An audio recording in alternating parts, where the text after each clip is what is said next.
تو را خبر ز دل بیقرار باید و نیست.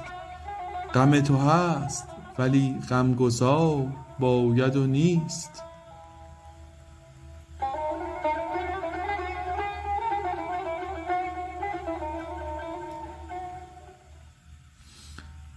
اسیر گریه بی اختیار خویشتنم، اسیر گریه بی اختیار خویشتنم. فغان که در کف من اختیار باید و نیست.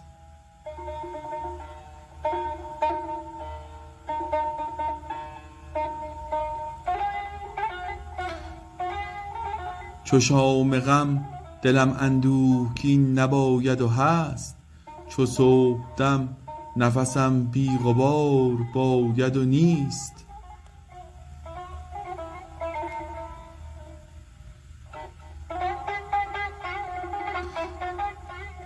مرا ز باده نوشین نمی گشاید دل، که می به گرمی آغوش یار باید و نیست.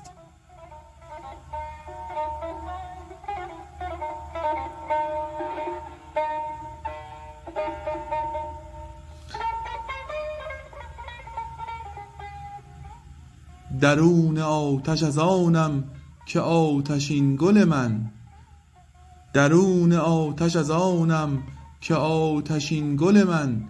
مرا چو پاره دل در کنار باید و نیست.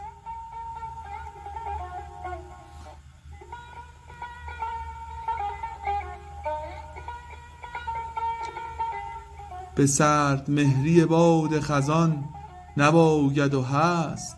به فیض بخشی ابر بهار باید و نیست.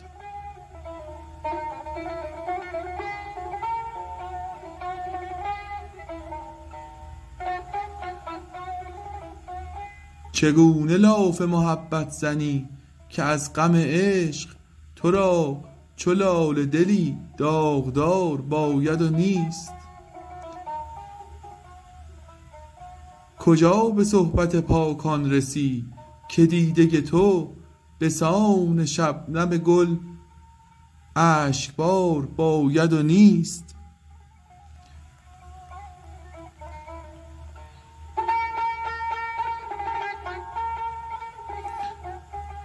رهی به شام جدایی چه طاقتی است مرا، رهی به شام جدایی چه طاقتی است مرا. که روز وصل دلم را قرار باید و نیست.